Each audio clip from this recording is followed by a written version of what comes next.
For stuff. He hasn't given that much thought. Yeah. I don't know. Okay, you don't have to.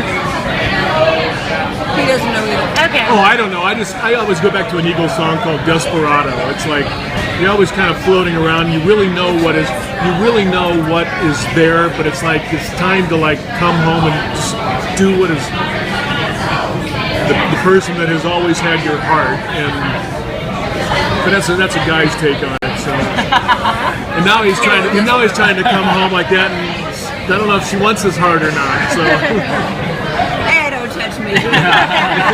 She said, "Wait a minute, Doc." Oh, don't call me Doc.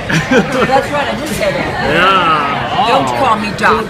You lost that right. So, both of you guys have left the show and come back a few times. How is it like stepping back into your character's shoes? Does it ever take you a few days, or is it just there once you're on set?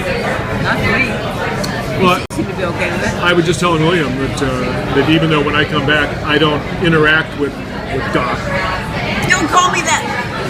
until the third day. But the show is smart, and they said first scene's back, they're working together because once we walk on the set, it's just like this. And there is trepidation for myself not working for a long period of time and coming back. But if I can work with Dee, then it all dissolves and all the years just kind of meld together. And we're off and running just like that. What he said. It's been very interesting too watching Marlena get to work with so many people the past couple weeks. She had lots of scenes all over the canvas, like you and Johnny Aniston. That was a treat. And then I know you and I think you and Suzanne Rogers have scenes together next week. No? Oh, that's sad. I love Maggie and Marlena. So is it cool to work with different people? It's good. You know, we're all part of the same family. But I had not done much work with John, and I did not know how funny he is. Of course, you see his scenes, and they give him fabulous dialogue. But he is flawless, really flawless. It's good. So, what is like one of your favorite storylines that you guys have gotten to play over the years? Possession. Because it was fun, and I got to be as mean as I wanted to be, which I never get to do, and because it brought in an enormous younger audience. That's one of the first storylines on days I remember watching was the possession. And you were 4, right? Yeah, I think I was like 6. So I'm saying all you kids are like I said you weren't even a fetus when I started. It was like it's like, but yeah, she had a blast doing that. For some of the others, it was like the priest that came in the morning and had to bless you because in the serious there was a lot of really heavy undertones that were happening there. But yeah, she had fun.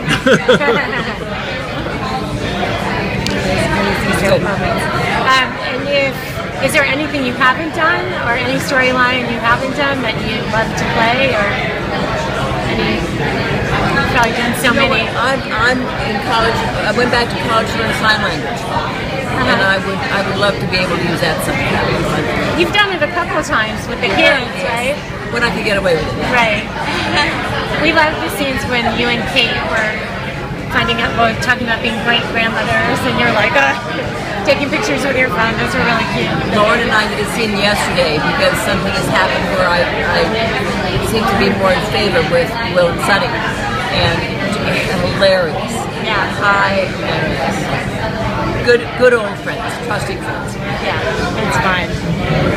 What else did you guys have? Anything? Do you prefer like the comedic scenes, or do you prefer like the nitty-gritty drama?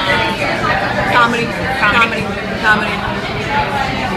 In fact, I wasn't sure that the scene in the video room, the audio room, was meant to be funny.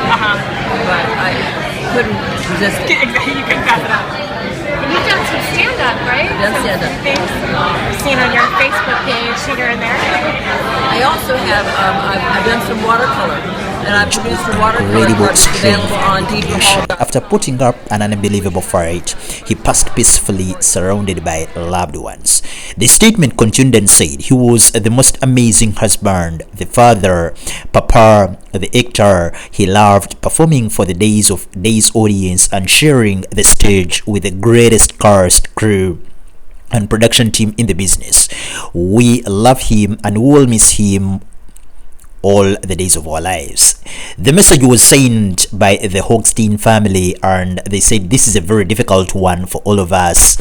Days of Our Lives executive producer Ken Kode said in a statement, Hogie was ultimately a team player, and there are not sufficient words to express how deeply he will be missed. His impact on our show personally and professionally was profound, and he will forever remain unmatched.